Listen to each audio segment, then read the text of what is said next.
चलिए नमस्कार, good morning आप सभी को। तो आज है 8 नवंबर और 8 नवंबर से बनने वाले जितने भी करंट अफेयर के क्वेश्चन हैं आज की इस क्लास में कवर करेंगे और नोट करके रखेंगे।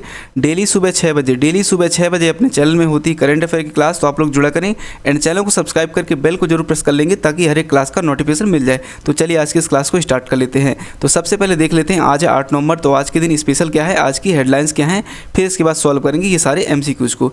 तो सबसे पहले देखते हैं आज की हेडलाइंस।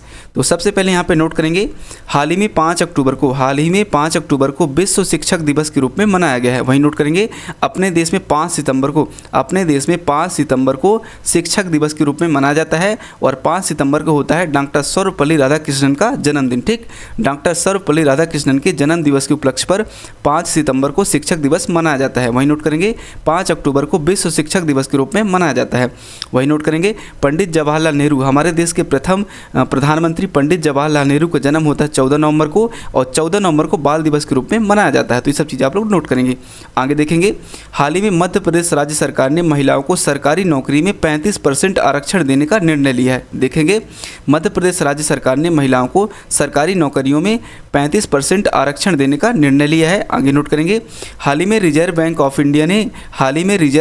इंडिया ने श्री मनीष कपूर को नया कार्यकारी निदेशक नियुक्त किया है। नोट करेंगे श्री मनीष कपूर को नया कार्यकारी निदेशक नियुक्त किया है। वहीं नोट करेंगे रिजर्व बैंक ऑफ इंडिया की स्थापना कब हुई है, तो नोट करेंगे अधिनियम 1934 के तहत 1935 में भारतीय रिजर्व बैंक ऑफ इंडिया की स्थापना की गई है।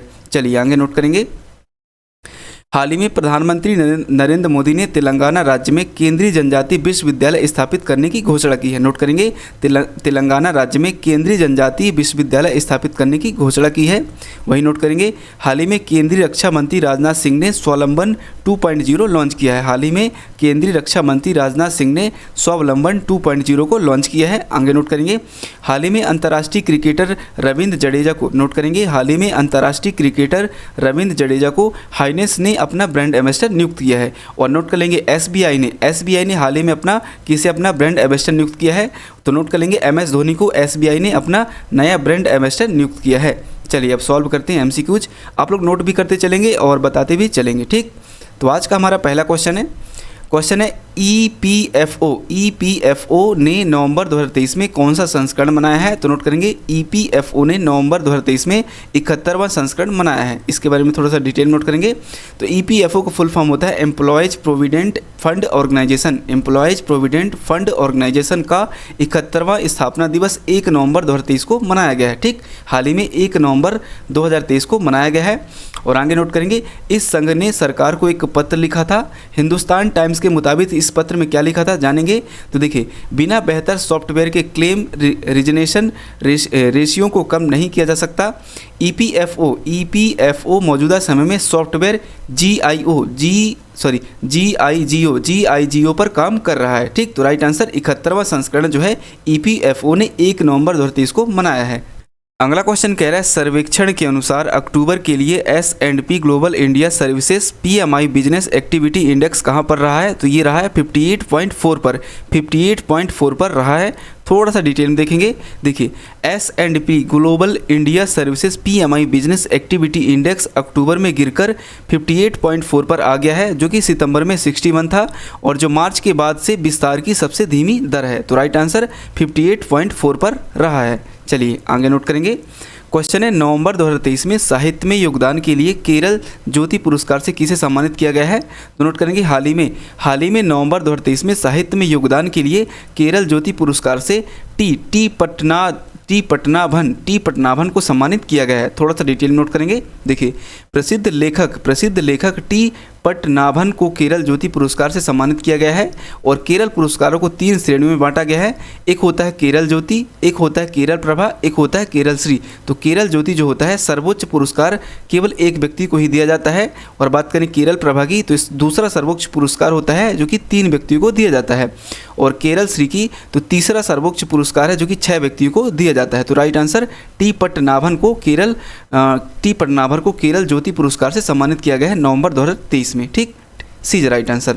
अगला क्वेश्चन है, prime global cities index Q3 2023 report के अनुसार 46 वैश्विक शहरों में से कौन सा भारतीय शहर चौथे स्थान पर रहा है? तो चौथे स्थान पर रहा है मुंबई। बिल्कुल, मुंबई जो है global prime cities index Q3 2023 report के अनुसार 46 वैश्विक शहरों में से चौथे स्थान पर मुंबई रहा है। और थोड़ा सा यहाँ पे डिटेल नोट करेंगे। देखिए, सितंबर 2023 को समाप्त तिमाही के लिए मुंबई ने वैश्विक शहरों के बीच प्रमुख आवासीय कीमतों में चौथी सबसे अधिक साल दर साल वृद्धि दर्ज की है, जिसमें नोट करेंगे प्राइम ग्लोबल सिटीज इंडेक्स से पता चलता है कि सितंबर 2023 में समाप्त होने वाली 12 माह की अवधि में 46 बाजारों में वार्षिक प्राइम आवासीय कीमतों की औसत वृद्धि 2.1% थी। यह विकास दर जो है 2022 की तीसरी तिमाही के बाद दर्ज की गई और सबसे मजबूत वृद्धि दर है। तो राइट आंसर मुंबई जो है prime global cities index Q3 2023 report के अनुसार 46 वैश्विक शहरों में से मुंबई शहर जो है चौथे स्थान पर रहा है। चलिए, अगला क्वेश्चन है, भारतीय नौसेना सेलिंग चैंपियनशिप 2023 किस शहर में आयोजित होगी? तो नोट करेंगे,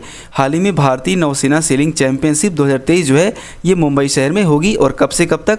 तो 5 नवंबर से, नोट करेंगे 5 नवंबर से चालू है और यह 9 नवंबर तक आयोजित की जाएगी। ठीक, 9 नवंबर तक आयोजित की जाएगी। थोड़ा सा यहाँ पे डिटेल नोट करेंगे। तो भारतीय नौसेना की बहुप्रतीक्षित और सबसे बड़ी नौका दौड़ नौकायन चैंपियनशिप जो है ये 5 नवंबर से 9 नवंबर तक 2023 में मुंबई में होगी। ठीक, तो राइट आंसर मुंबई। चलिए आगे देखेंगे। अगला क्वेश्चन है, किस संस्था ने पर्यटन के लिए गोवा रोड मैप पर कार्यशाला का आयोजन किया है? तो नोट करेंगे, हाल ही में नीति आयोग ने पर्यटन के लिए गोवा रोड मैप पर कार्यशाला का आयोजन किया है। और नोट करेंगे, योजना आयोग का नाम बदलकर कब नीति आयोग रखा गया है? तो नोट करेंगे 1 जनवरी 2015 को योजना आयोग का नाम बदल कर इसे नीति आयोग रख दिया गया है। ठीक, और नीति आयोग के अध्यक्ष कौन है? तो नीति आयोग के अध्यक्ष जो हैं प्रधानमंत्री श्री नरेंद्र मोदी हैं। और थोड़ा सा इनके बारे में डिटेल नोट करेंगे। तो नीति आयोग ने G20 नई दिल्ली नेताओं की घोषणा में उल्लेखित पर्यटन के लिए गोवा रोड मैप को लागू करना विषय पर एक कार्यशाला का आयोजन किया है। तो राइट आंसर नीति आयोग। ठीक, और कब? तो G20 की जब बैठक हुई थी अपने देश में यानी कि दिल्ली में, तो नेताओं की घोषणा में उल्लेखित पर्यटन के लिए गोवा रोड मैप को लागू करना एक विषय पर एक कार्यशाला का आयोजन किया है। चलिए अगला क्वेश्चन देखेंगे। अगला क्वेश्चन है, कला प्रदर्शनी silent conversation from margins to center किस संगठन के द्वारा शुरू की गई है? तो ये जो है राष्ट्रीय बाघ संरक्षण प्राधिकरण के द्वारा कला प्रदर्शनी silent conversation from margins to center की संगठन की शुरुआत की गई है। और थोड़ा सा इनके बारे में डिटेल नोट करेंगे। देखिए, इस प्रदर्शनी का जो आयोजन है राष्ट्रीय बाघ संरक्षण प्राधिकरण द्वारा संकला फाउंडेशन के सहयोग से प्रोजेक्ट टाइगर के 50 वर्ष पूरे होने का जश्न मनाने के लिए किया जा रहा है। ठीक, 50 वर्ष पूरे होने पर जश्न मनाने के लिए किया जा रहा है। तो राइट आंसर राष्ट्रीय बाघ संरक्षण प्राधिकरण। ठीक, चलिए आगे देखेंगे। अगला क्वेश्चन है, मिनट मैन मिसाइल का परीक्षण अमेरिकी वायुसेना द्वारा किया गया है। इस मिसाइल का निर्माण किस कंपनी के द्वारा किया गया है? तो नोट करेंगे, इस कंपनी का जो निर्माण है बोइंग कंपनी के द्वारा किया गया है। ठीक, बोइंग कंपनी के द्वारा किया गया है। थोड़ा सा यहाँ पे आप लोग डिटेल नोट करेंगे।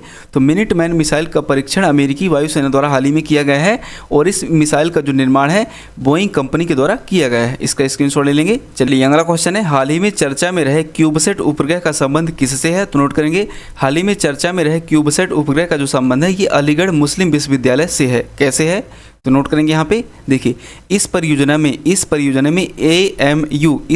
में AMU के संस्थापक सर सैयद अहमद खान के नाम पर पहला उपग्रह कार्यक्रम SSAMU S80 का डेवलपमेंट शामिल है। ठीक, और नोट करेंगे SSAMU सेट एक नैनो सैटेलाइट प्रोजेक्ट है जो नवंबर 2021 में AMU रोबो क्लब के तहत शुरू किया गया था। ठीक, और वहीं नोट करेंगे अलीगढ़ मुस्लिम विश्वविद्यालय या फिर बोल सकते हैं AMU एक केंद्रीय विश्वविद्यालय है जिसका स्वामित्व सरकार के पास है और इस विश्वविद्यालय की स्थापना 1920 में की गई थी। ठीक, तो राइट आंसर अलीगढ़ मुस्लिम विश्वविद्यालय। हाल ही में चर्चा में रहे क्यूबसेट उपग्रह का संबंध जो है अलीगढ़ मुस्लिम विश्वविद्यालय से है। चलिए अगला क्वेश्चन है, हाल ही में ब्रिटिश एंडोरेंस चैंपियनशिप में भाग लेने वाली पहली भारतीय महिला कार रेसर हुमैरा मुश्ताक का संबंध किससे है? तो ये जम्मू कश्मीर से संबंधित है। सीधे राइट आंसर। थोड़ा सा इनके बारे में डिटेल नोट करेंगे। तो हुमैरा मुश्ताक ने लंदन में आयोजित प्रतिष्ठित ब्रिटिश एंडोरेंस चैंपियनशिप BEC में भाग लेने वाली पहली भारतीय महिला बन गई हैं। ठीक, और ये भारतीय कार रेसर बनकर एक महत्वपूर्ण उपलब्धि भी हासिल की हैं। ठीक, जम्मू कश्मीर की रहने वाली मुश्ताक ने ITCC ठीक, ITCCC लाइसेंस हासिल करने वाली दक्षिण एशिया की पहली महिला होने का गौरव भी उन्हें हासिल हुआ है। तो राइट आंसर जम्मू कश्मीर से संबंधित है हुमैरा मुश्ताक। ठीक, तो सी इज राइट आंसर। तो आज की इस क्लास को यहीं पे ख़त्म करते हैं और डेली सुबह 6 बजे होती है अपने चैनल में करंट अफेयर की क्लास। तो आप लोग जुड़ा करें एंड चैनल को सब्सक्राइब करके बेल को जरूर प्रेस कर लें ताकि हर एक क्लास का आपको नोटिफिकेशन मिल जाए। तो चलिए मिलते हैं अगली क्लास में, तब तक के लिए नमस्कार, थैंक यू।